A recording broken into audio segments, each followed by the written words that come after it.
students. Lecture number 7, Subject Science, Class 8.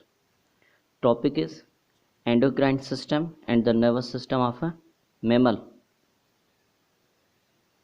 Endocrine system. Endocrine system क्या है कि ये कोऑर्डिनेशन लाता है हमारे बॉडी में या कोऑर्डिनेशन में हेल्प आउट करता है bye releasing substances called hormone, bye releasing chemical substance. ये हमारे बॉडी में कुछ केमिकल सब्सटेंस रिलीज करता है जिनको हार्मोन्स कहा जाता है। इनकी मदद से हमारे बॉडी में कोऑर्डिनेशन होता है। हार्मोन्स क्या हैं? हार्मोन्स केमिकल सब्सटेंस हैं। कैसे बनते हैं? प्रोड्यूस होते हैं ग्लैंड से। किससे? ग्लैंड से। इनको एंडोक्राइन ग्लैंड कहा जाता है। एंडोक्राइन ग्लैंड से मुराद के इंटरनल ग्लैंड जो हमारे बॉडी के अंदर पाए जाते हैं, इनसाइड पाए जाते हैं। एंडोक्राइन ग्लैंड क्या करते हैं कि रिलीज करते हैं हार्मोन्स थोड़े मिकदार में, टिनी अमाउंट्स में हमारे हार्मोन्स रिलीज करते हैं जो हमारे बॉडी में सर्कुलेट करते हैं। हमारे बॉडी में टारगेट सेल्स होते हैं, टारगेट ऑर्गेन्स होते हैं, सर्टेन ऑर्गेन होते हैं जिनको हम टारगेट ऑर्गेन कहते हैं। वो क्या करते हैं कि रिस्पॉन्ड देते हैं हमारे हार्मोन्स को। क्या करते हैं? रिस्पॉन्ड देते हैं। They control different part of the body to bring about various responses. ये हमारे बॉडी को जो कंट्रोल करते हैं जिनकी मदद से वेरियस इनके अंदर रिस्पॉन्स आती है। मिसाल के तौर पे फियर, हैप्पीनेस, ब्लशिंग, ये सारे रिस्पॉन्सेस थ्रू द हमारे हार्मोन्स होते हैं। हमारे जो है ग्लैंड्स और हार्मोन्स टारगेट सेल्स का टारगेट ऑर्गेन्स की वजह से होते हैं। हमारे कुछ ग्लैंड्स हैं जिनका जिक्र है। सबसे फर्स्ट है हमारा पिट्यूटरी ग्लैंड। पिट्यूटरी ग्लैंड कहाँ पे पाया जाता है? बिल्कुल ब्रेन के बेस पे पाया जाता है। ये क्या करता है? ये हार्मोन्स प्रोड्यूस करता है जो हमारे बॉडी के बहुत सारी एक्टिविटीज़ को कंट्रोल करता है। इसका शेप बिल्कुल ऐसे होता है जैसा डायग्राम में दिखाया गया, और ये बिल्कुल छोटा होता है, छोटी साइज का होता है। A large number of nerve cells and blood vessels linked to the pituitary gland to a part of brain called hypothalamus। कहाँ पे? हाइपोथैलेमस के पास और पिट्यूटरी ग्लैंड के पास बहुत सारी हमारी नर्व सेल्स और ब्लड वेसल्स आके मिलती हैं। हाइपोथैलेमस क्या करता है कि पिट्यूटरी ग्लैंड को कंट्रोल करता है। हाइपोथैलेमस किस चीज़ को कंट्रोल कर रहा है? हमारे पिट्यूटरी ग्लैंड को। किसके थ्रू? बाय सेंडिंग मैसेजेस के थ्रू, नर्व सेल्स के थ्रू इसको मैसेजेस कर रहा है एंड द ब्लड स्ट्रीम को भी कंट्रोल कर रहा है। मैसेज पिट्यूटरी ग्लैंड को ये बताते हैं कि आप कब कोई हार्मोन रिलीज करना है और कब रोकना है हार्मोन्स को। When you have to start और when you have to stop. ये कौन ऑर्डर देगा, कौन करेगा? ये हाइपोथैलेमस करेगा पिट्यूटरी ग्लैंड को। Thyroid gland. थायराइड ग्लैंड कहाँ पे होता है? विंड पाइप के साथ अटैच होता है। कहाँ पे? विंड पाइप के पास, नेक में हम कह सकते हैं, जैसा कि डायग्राम में दिखाया गया है। It makes a hormone called thyroxine. ये एक हार्मोन रिलीज करता है जिसको क्या कहा जाता है? थायरोक्सिन कहा जाता है। उसका क्या काम है कि ये केमिकल रिएक्शन जो इनसाइड द सेल होते हैं उनको कंट्रोल करते हैं। किस चीज़ को? हमारे केमिकल रिएक्शन जो सेल के अंदर होते हैं उनको कंट्रोल करता है थायराइड ग्लैंड। थायराइड ग्लैंड जो है थायरोक्सिन एक हार्मोन है उसको रिलीज करता है और वो इन चीज़ों को कंट्रोल करता है। आगे नेक्स्ट है पेनक्रियास। क्या है? Pancreas. The pancreas lies below the stomach. हमारा पेनक्रियास जो होता है कहाँ पे होता है? स्टोमक के नीचे होता है, येलो कलर वाला जो नज़र आ रहा है। यह क्या करता है कि डाइजेस्टिव एंजाइम प्रोड्यूस करता है। सबसे फर्स्ट जो है डाइजेस्टिव एंजाइम प्रोड्यूस करता है पेनक्रिया, जिनको हम पेनक्रियाटिक जूसेस भी कहते हैं, जो हमारे स्मॉल इंटेस्टाइन में आके अटैच होते हैं, आके मिक्स होते हैं। दूसरी बात कि ये हार्मोन भी प्रोड्यूस करता है जिसको इंसुलिन कहा जाता है। इंसुलिन यह क्या करती है कि हमारे ग्लूकोज का जो अमाउंट होता है हमारे ब्लड में उसको कंट्रोल करती है। आप लोगों ने सुना होगा, बल्कि देखा भी होगा कि कुछ जो हैं जो डायबिटीज़ के जो होते हैं, शुगर के जो मरीज़ होते हैं, वो इंसुलिन इंजेक्शन लगाते हैं उसका काम क्या होता है कि उसका भी यही काम होता है कि वो शुगर जो होती है लेवल उसको कंट्रोल करता है। जिनकी बॉडी में इंसुलिन का बनना कम हो जाता है तो शुगर लेवल बढ़ जाती है। उस शुगर लेवल को कंट्रोल करने के लिए इंसुलिन जो है लगाई जाती है। एड्रिनल ग्लैंड, एड्रिनल ग्लैंड कहाँ पे पाए जाते हैं? हमारे किडनीज के टॉप पे पाए जाते हैं। कहाँ पे? किडनीज के टॉप पे। ये क्या करती हैं कि ये हार्मोन रिलीज करते हैं, प्रोड्यूस करते हैं, जिनको एड्रिनलाइन कहा जाता है। वो क्या करता है कि हमारे बॉडी को तैयार करता है काम के लिए, एक्शंस के लिए। ये हमारे हार्ट बीट को तेज़ करता है, ब्रीदिंग को, और अलाउ करता है हमारे बॉडी में ज़्यादा ग्लूकोज, ब्लड में ज़्यादा ग्लूकोज को आने को। क्यों आने के लिए? क्योंकि ग्लूकोज के थ्रू हमें एनर्जी मिलेगी इस चीज़ के लिए। और ये फीमेल में क्या करता है कि एस्ट्रोजन करता है, डेवलप करता है। जो हमारे जो फीमेल होती हैं उनमें कैरेक्टरिस्टिक्स जो आते हैं वो थ्रू द एस्ट्रोजन आते हैं। इनमें टेस्टोस्टेरोन हार्मोन है जिनकी वजह से जो है कैरेक्टर्स जो होते हैं वॉइस के वो शो होते हैं। उसके बाद हमारा आता है नर्वस सिस्टम। नर्वस सिस्टम में हमारे पास आता है सबसे पहले peripheral nervous system. Peripheral nervous system ये किस चीज़ का बना हुआ है? ये पेयर्ड क्रेनियल नर्व्स का बना होता है, from brain and the spinal cord, जो ब्रेन और स्पाइनल कॉर्ड तक होते हैं। हमारा जो पेरिफेरल जो नर्वस सिस्टम है ये क्या है? लिंक के एक जानवर के इन्वायरमेंट और उसके सेंट्रल नर्वस सिस्टम के बीच में क्या है? लिंक है, कनेक्शन है।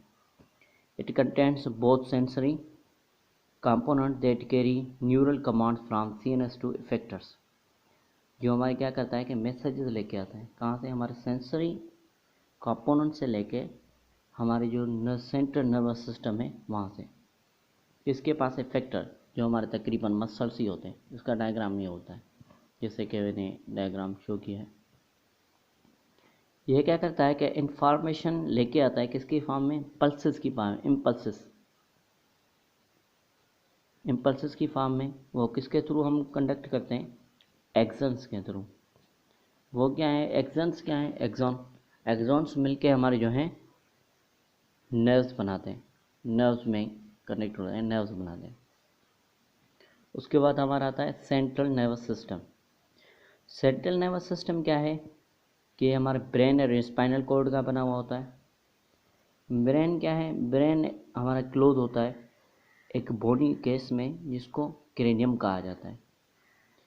स्पाइनल कॉर्ड वर्टिब्रल कॉलम या बैकबोन में प्रोटेक्ट होता है। ब्रेन, हमारा जो ब्रेन है और स्पाइनल कॉर्ड है ये दोनों मिलके क्या बना? सेवरल थाउजेंड ऑफ सेल्स से बने हुए हैं जिनको हम नर्व सेल्स और न्यूरॉन्स कहते हैं। न्यूरॉन्स क्या हैं कि हाईली स्पेशलाइज्ड हैं और मॉडिफाइड हैं।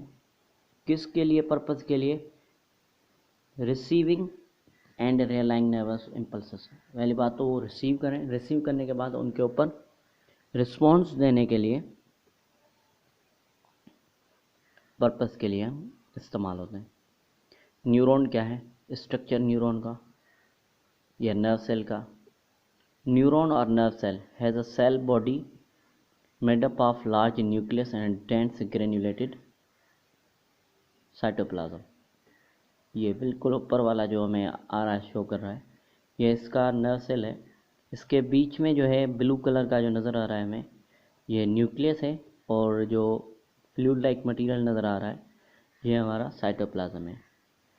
विच gives the cell a greenish projection. ये सेल को ग्रीनिश प्रोजेक्शन देता है। हमारा जो बॉडी होती है हमारे नर्व सेल्स की, वो क्या होती है? ये दो चीज़ों की बनी है, एक डेंड्राइट्स और सेकंड वन एक्सॉन। ये जो है एक्सन जो है हमारा बीच वाला हिस्सा आ जाता है। इनमें फ़र्क क्या है कि हमारे डेंड्राइट्स जो होते हैं शॉर्ट ब्रांचेड होते हैं और एक्सॉन लॉन्ग ब्रांचेड प्रोजेक्शन होती है। ट्रांसमिशन कैसे होती है नर्व इम्पल्सेस की? तक डेंड्राइट्स क्या करते हैं? मैसेज रिसीव करते हैं और उनको क्या करते हैं? पास करते हैं किसके पास? सेल बॉडी के पास। फिर सेल बॉडी क्या करती है कि उनको लेके जाती है through long axon to dendrites of another neighbouring cells. Axons को देखती है, एक्सॉन के पास आती है, एक्सॉन से फिर वो क्या होती है कि हमारे डेंड्राइट्स के पास जाती है, नर्व सेल्स जो हमारे नाइबर्स एक सेल से दूसरे सेल के पास। इनके बीच में बिल्कुल कनेक्शन डायरेक्ट नहीं है। क्या होता है कि एक में से दूसरे सेल में जाएगा, दूसरे में से तीसरे सेल में जाएगा, तो इन सेल को कनेक्ट करने के लिए एक जंक्शन है, एक जॉइंट है, उस जॉइंट को कहा जाता है साइनेप्सिस। क्या कहा जाता है? साइनेप्सिस। उसके बाद आता है हमारा ब्रेन। ब्रेन हमारा जो होता है मेमल्स का, वो 3 पार्ट्स में डिवाइडेड है। सबसे फर्स्ट वन जो होता है मेजर पार्ट, हमारे 3 इसके मेजर पार्ट है, cerebrum, cerebrum, medulla. Cerebrum, cerebrum सबसे बड़ा पार्ट है हमारे ब्रेन का। ये किस चीज़ से कंसर्न है, किस चीज़ के लिए है या क्या करता है? ये स्टिमुलाई को रिसीव करता है और उसके लिए कोऑर्डिनेशन देता है, रिस्पॉन्सेस देता है। ये हमारे वॉलंटरी एक्शंस को कंट्रोल करता है। वॉलंटरी एक्शंस मीन्स के जो हमारे कंट्रोल में हो, जैसा कि बोलना, रनिंग, राइटिंग, ये हमारे कंट्रोल में होता है। ये एक और चीज़ है इसके लिए, ये क्या करता है कि ये हमें एबिलिटी देता है लर्न करने के लिए, सीखने, जो चीज़ें सीखते हैं उसमें। और उसके अलावा हमारा जो इंटेलिजेंट बिहेवियर होता है वो भी इसी पार्ट में लोकेटेड होता है या पाया जाता है। सेरिबेरम, सेरिबेलम, सेरिबेलम जो है सेकंड पार्ट हम कहें ब्रेन का है, जिसको मिड ब्रेन भी कहा जाता है। ये क्या है कि ये मैसेजेस के लिए पाथवे करता है फाइबर्स के लिए, serves as a pathway for the fibres, रास्ता प्रोवाइड करता है हमारे जो फाइबर्स होते हैं उनके लिए। उसके बाद ये क्या करता है कि it control certain reflexes connected with the site and hearing. ये रिफ्लेक्सेस जो होते हैं उनके साथ कनेक्टेड होता है, कौन सी चीज़ों के लिए? Site and hearing, site and hearing, देखने और सुनने के लिए। ये क्या करता है कि रेगुलेट्स करता है कोऑर्डिनेशन, मस्कुलर मूवमेंट, हमारे जो मस्कुलर मूवमेंट होती है उसको कोऑर्डिनेट भी करता है और रेगुलेट भी करता है। Number 3, medulla oblongata, brain stem. इसका ब्रेन स्टेम भी कहा जाता है मेड्यूला को। ये लास्ट वाला पोस्टीरियर पार्ट होता है ब्रेन का।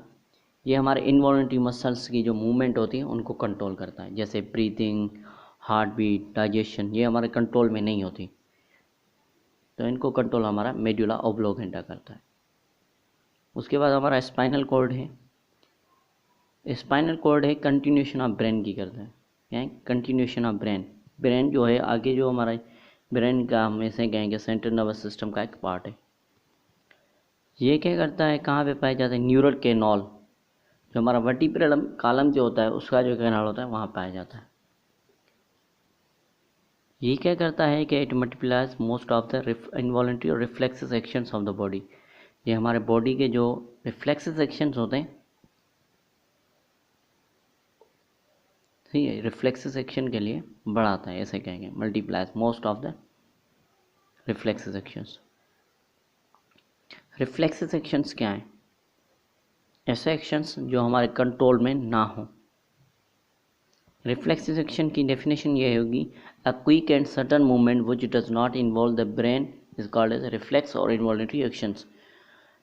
एक जल्दी और अचानक जो मूवमेंट होती है हमारे बॉडी में जिसमें ब्रेन इन्वॉल्व ना हो, उसको रिफ्लेक्स और इन्वॉल्यूंटरी एक्शंस कहा जाता है, नहीं है? उसके बाद ये जो है बहुत कम टाइम लेता है, मैसेज इसको स्पाइनल कॉर्ड एंड मसल्स के ब्लिंक मसल्स के बाद इनके पास बहुत कम टाइम लेके आता है। उसके बाद वॉलंटरी एक्शंस क्या हैं कि जो हमारे कंट्रोल में हो, जिसमें हमारा ब्रेन जो है सेंट्रल नर्वस सिस्टम मुलविस हो।